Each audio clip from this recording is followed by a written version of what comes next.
नमस्कार छात्रों, मैं भोसले सर। आज हम कक्षा 7वीं विषय हिंदी पाठ क्रमांक 4 देहात और शहर भाग 3, इस भाग 3 में हम स्वाध्याय की और उपक्रमों की जानकारी लेने वाले हैं। पिछली 2 तासिका को हमने देहात और शहर का इस पाठ का अध्ययन किया है। आज की तासिका को हम स्वाध्याय की नए शब्द, शब्दवाटिका और उपक्रम जो दिए हैं इनका अध्ययन करेंगे। तो चलो आज देहात और शहर भाग 3 इस तासिका को शुरू करते हैं। पहले है विचार मंथन। विचार मंथन गांव का विकास, देश का विकास, इस विषय पर संवाद सुनो और सुनाओ। देखो छात्रों, गांव से तहसील बनता है, तहसील से जिला बनता है, जिले से राज्य और राज्यों से मिलकर देश बनता है। यहाँ मूलभूत प्रश्न यह किया है कि गांव का विकास होगा तो देश का विकास होगा। अपने देश में जितने गांव हैं उन गांवों का विकास होगा या गांव विकसित हो जाएंगे तो देश का विकास होगा। यह विषय है, इस पर आपको संवाद सुनने हैं और अपने मित्रों से मिलकर यह संवाद बनाने हैं और सुनाने हैं। यह विचार मंथन के लिए यह एक उपक्रम है। और दूसरा उपक्रम है बताओ तो सही। हिंदी की विभिन्न बोलियों के नाम बताओ और उनसे संबंधित प्रदेशों के नाम लिखो। अब हिंदी की जो भाषाएं हैं जैसे ब्रज, भोजपुरी, मारवाड़ी, दक्षिणी, गढ़वाली आदि, यह जो भाषाएं हैं उनके प्रदेशों के नाम हमें बताने। भारत के नक्शे में हम भाषावार देखेंगे कहाँ कौन सी भाषा बोली जा रही है। तो यह हमारे देश का नक्शा है। यहाँ देखिए जो केसरिया रंग का है वहाँ हिंदी भाषा बोली जा रही है। तो ये देखो सबसे ज़्यादा भूभाग या ज़्यादा प्रदेशों में यह हिंदी भाषा बोली जा रही है। उत्तर से हम देखेंगे जम्मू कश्मीर में कश्मीरी बोली जाती है, फिर नीचे आएंगे तो पंजाबी बोली जाती है। बाद में देखें हिमाचल, हरियाणा, उत्तराखंड, उत्तर प्रदेश, बिहार, यहाँ पश्चिम में देखें राजस्थान, मध्य प्रदेश, छत्तीसगढ़, झारखंड इत्यादि राज्यों में हिंदी बोली जाती है। पश्चिम में देखो गुजरात में गुजराती, फिर महाराष्ट्र में मराठी, और गुजरात और दीव दमन जो प्रदेश है वहाँ भिली लिखा है।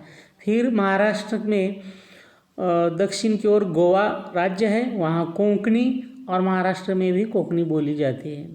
तो यहाँ पूर्व में देखिए हरा रंग का है वह राज्य है पश्चिम बंगाल, वहाँ बांग्ला भाषा बोली जाती है। और नॉर्थ ईस्ट में यह जो राज्य है नॉर्थ ईस्ट में, तो आसाम में देखिए असमिया बोली जाती है, अरुणाचल प्रदेश में निशी बोली जाती है, और मेघालय में खासी। फिर ये देखो मिज़ोरम में मिज़ो, मणिपुरी और नागालैंड में आओ, ऐसी भाषाएं बोली जाती है। फिर उड़ीसा देखें उड़िया बोली जाती है। यहाँ तेलुगु, यहाँ 2 राज्य है तेलंगाना और आंध्र प्रदेश, यहाँ तेलुगु बोली जाती है। और दक्षिण में देखें कन्नड़ भाषा कर्नाटक में बोली जाती है। और यहाँ तमिलनाडु है, यहाँ तमिल। और यहाँ एक केंद्र शासित प्रदेश है जो पौंडीचेरी, वहाँ भी तमिल बोली जाती है। और यहाँ देखिए यह केरल है, पर्पल कलर का जो राज्य है वह केरल है, वह मलयालम बोली जाती है। तो छात्रों, राज्यों में इस प्रकार, हमारे देश में इस प्रकार अनेक भाषाएं बोली जाती है। हिंदी की अनेक बोलियां यानी उपभाषाएं हैं।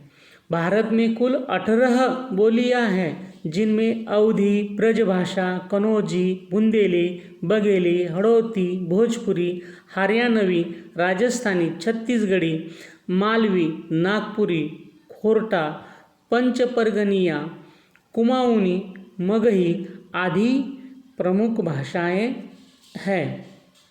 तो हिंदी प्रदेशों की जो हिंदी बोलियां हैं उसमें पश्चिमी हिंदी में खड़ी बोली, और खड़ी बोली को बोलने वाले जो प्रदेश है वह है देहरादून, सहारनपुर, मुजफ्फरनगर, मेरठ, बिजनौर, रामपुर और मुर्दाबाद। ये ठीक। ब्रजभाषा यहाँ यह बोली जाती है आगरा, मथुरा, अलीगढ़, मैनपुरी, एटा, हाथरस, बदायूं, बरेली, धौलपुर। अब हरियाणवी, ये हिंदी की ही बोलियाँ है। हरियाणवी हरियाणा और दिल्ली का देहाती प्रदेश जो है वहाँ बोली जाती। बुंदेली झांसी, जालौन, हमीरपुर, ओरछा, सागर, नरसिंहपुर, सिवनी, होशंगाबाद, इन प्रदेशों में ये बोली जाती। कनौजी हिंदी जो है उत्तर प्रदेश के इटावा, फर्रुखाबाद, शाहजहाँपुर, कानपुर, हरदोई और पीलीभीत जिलों के ग्रामीणांचल में बहुतायत से बोली जाती। यह हुई पश्चिमी हिंदी। अब पूर्वी हिंदी में अवध प्रांत यानी अयोध्या जो है शहर, उसके आसपास का प्रदेश जो है उसे अवध बोलते हैं। तो वहाँ बोली जाने वाली हिंदी को अवधी बोलते हैं। वह कहाँ है प्रदेश? कानपुर, लखनऊ, बाराबंकी, उन्नाव, रायबरेली, सीतापुर, फतेहपुर, अयोध्या, गोंडा, प्रयागराज, प्रतापगढ़, सुल्तानपुर, यह इन जिलों में यह अवधी बोली जाती है। उसके बाद है बघेली जो भाषा है, बघेली हिंदी अलग भाषा नहीं, हिंदी की ही वह बोली है। तो रीवा, सतना, महर, उमरिया, शहडोल, अनूपपुर, सीधी, नागौद, यह प्रदेशों में यह भाषा बोली जाती है। यह मध्य प्रदेश के जिले हैं।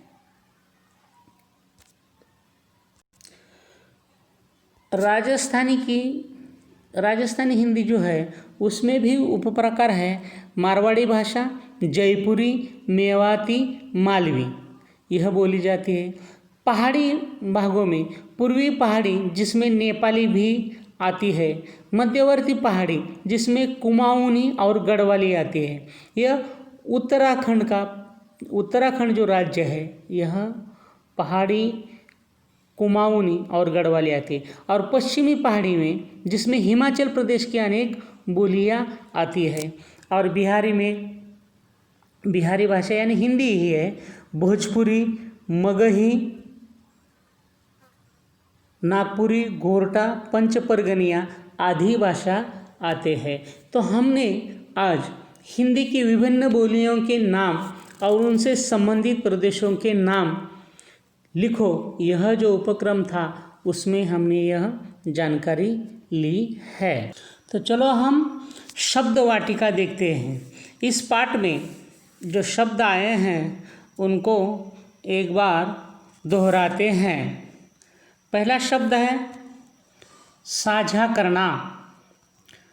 पहला शब्द है साझा करना, इसका अर्थ है बांटना।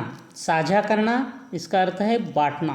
दूसरा शब्द है रौनक यानी चमक दमक। फिर तीसरा शब्द है व्यथित यानी दुखी। फिर अगला शब्द है विख्यात यानी बहुत प्रसिद्ध। फिर शब्द है आबादी, आबादी यानी जनसंख्या।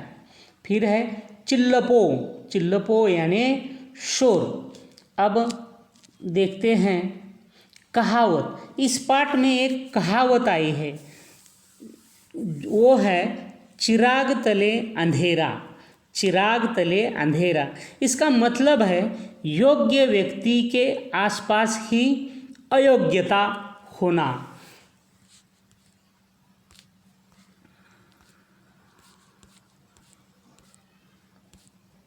फिर है मुहावरे, मुहावरे। पहला मुहावरा है दुखड़ा रोना, दुखड़ा रोना इसका मतलब है दुख सुनाना। फिर दूसरा मुहावरा है दिन दूनी रात चौगुनी उन्नति, इसका मतलब है तेज गति से विकास, तेज गति से विकास। तीसरा मुहावरा है चार चांद लगाना, चार चांद लगाना मतलब शोभा बढ़ाना। तो छात्रों, यह शब्द, मुहावरे और कहावतें यह एक बार याद कर ले और यह अपने कॉपी में लिख ले। वाचन जगत से यानी कि अधिक हमें वाचन करना है, जानकारी लेना है। गांव के संबंधी सरकारी योजनाओं की जानकारी पढ़ो और मुख्य बातें सुनाओ। अब यह आपको अंतर्जाल यानी इंटरनेट पर यह गांव के संबंधी जो सरकारी योजना है, केंद्र सरकार की योजनाएं और राज्य सरकार की योजनाएं हैं, उनके बारे में आपको जानकारी लेनी है। फिर अध्ययन कौशल्य है कि सुने हुए नए शब्दों की वर्ण क्रमानुसार तालिका बनाकर संभाषण एवं लेखन में उनका प्रयोग करो। जो आपने इस पाठ में नए शब्द सुने हैं तो उनका वर्णानुक्रमानुसार यानी अल्फ़ाबेटिकली तालिका बनानी है और उसका संभाषण में उपयोग करना है या लेखन करना है। देखो, अब स्वयं अध्ययन करना है। यदि सार्वजनिक यातायात के साधन नहीं होते तो इन पर क्या प्रभाव पड़ता, वह हमें लिखने हैं। सार्वजनिक यातायात के साधन कौन से हैं? जैसे बस सेवा और रेल सेवा, विमान सेवा, यह सार्वजनिक यातायात के साधन हैं। यदि यही नहीं होते, यानी बस नहीं होती, रेलगाड़ी नहीं होती, तो क्या फर्क पड़ता? किस पर फर्क पड़ता, प्रभाव पड़ता? तो गांव में क्या प्रभाव पड़ता, शहरों में क्या होता, महानगरों में क्या होता, देश में। यदि देखो, हमारे राज्य में मुंबई यह महानगर है, तो मुंबई में रेल सेवा है, जो लोकल सेवा है, वहाँ वह बंद है। तो आज देखिए कि लॉकडाउन है, तो लॉकडाउन में यातायात के सभी साधन नहीं है, तो वह रेल सेवा बंद है, बस सेवा बंद है।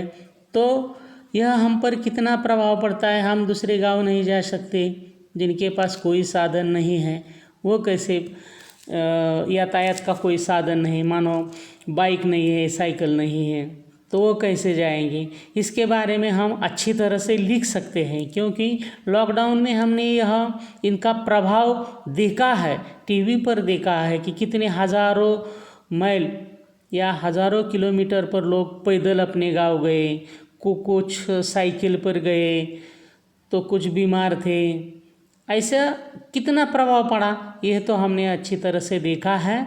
तो इसके बारे में लिखना है, गांव पर क्या प्रभाव पड़ा, शहर पर क्या प्रभाव पड़ा, महानगर पर क्या पड़ा और पूरे देश पर क्या प्रभाव पड़ा, यह हमें लिखना है। और यह अपनी भाषा में लिखना है, आपके अनुभव लिखो। इस लॉकडाउन के काल में आपने जो अनुभव देखे, पढ़े या दूरदर्शन पर देखे, विविध चैनल्स पर आपने देखा होगा, वह अपने जो अनुभव है, देखे हैं, वह आपको लिखना है। सदैव ध्यान में रखो कि गांव की समृद्धि में ही शहर की खुशहाली समाहित होती है। तो अब हम स्वाध्याय देखेंगे। तो स्वाध्याय में प्रश्न पहला है, वाक्य के सामने सही या गलत चिन्ह लगाओ। पहला है, खेल ग्रामीण जीवन की आत्मा है। यह वाक्य सही है। पहले विभाग में जो देहात ने शहर का खत लिखा, उसमें उसके बाद जो शहर ने देहात को खत लिखा, तो शहर ने जो देहात को में खत लिखा है उसमें यह है, गांव में बीमारियां हैं पर पर्याप्त मात्रा में सुसज्जा और अच्छे अस्पताल है। यह वाक्य गलत है, क्योंकि गांव ने अपना दुख शहर को बताया है कि गांव में बीमारियां हैं पर पर्याप्त मात्रा में सुसज्जा और अच्छा अस्पताल नहीं है, इसलिए यह दूसरा वाक्य गलत है। कारण लिखो। प्रश्न दूसरा है, कारण लिखो। गांव में काम करने के लिए मजदूर नहीं मिल रहे हैं। इसका कारण हमें बताना है कि क्यों मजदूर नहीं मिल रहे हैं। तो गांव ने शहर को खत लिखते हुए लिखा है, वहाँ उत्तर है यह कि रोजगार की तलाश में लोग शहर जा रहे हैं। शहरी चमक दमक और आधुनिक सुविधाओं की ओर आकर्षित होकर लोग गांव को छोड़कर शहर की ओर दौड़ रहे हैं, इसलिए गांव में काम के लिए मजदूर नहीं मिल रहे हैं। यह इसका उत्तर है। फिर है, शहर परेशान हो उठा है। शहर परेशान हो उठा है। क्यों शहर परेशान हो उठा है? क्योंकि गांव के परिवार तेजी से शहर की ओर आ रहे हैं। वह जिन बस्तियों में जिन हालात में रहते हैं, तो वह कोई सुनेगा तो और बेचैन और व्यतीत हो जाएगा। दिन ब दिन शहर में बढ़ती भीड़ है, बढ़ती आबादी है, उससे शहर परेशान हो उठा है। गांव बहुत उदास हो जाता है। क्यों उदास हो जाता है? कि गांव में बहुत समस्याएं हैं, जैसे बेरोजगारी, आपसी झगड़े, गुटबाजी, अशांति जैसी समस्याएं हैं। और अशिक्षित और अल्पशिक्षित लोग परिवार कल्याण के प्रति उदासीन है। जनसंख्या बढ़ रही है, उनके लिए यहाँ गांव में काम धंधा नहीं है, इसलिए लोग शहरों की तरफ दौड़ रहे हैं। गांव में स्वास्थ्य सुविधाएं नहीं हैं, पर्याप्त मात्रा और सुसज्जा और अच्छे अस्पताल नहीं हैं, लोगों को ठीक समय पर दवा भी नहीं मिल रही, गांव का परिवार टूट रहा है, इसलिए गांव बहुत उदास है।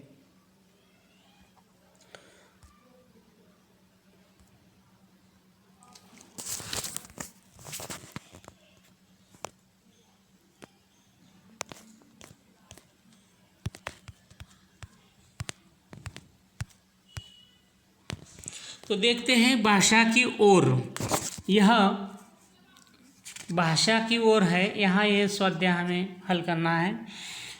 निम्नलिखित शब्दों के लिंग बदलो और वाक्य बनाओ।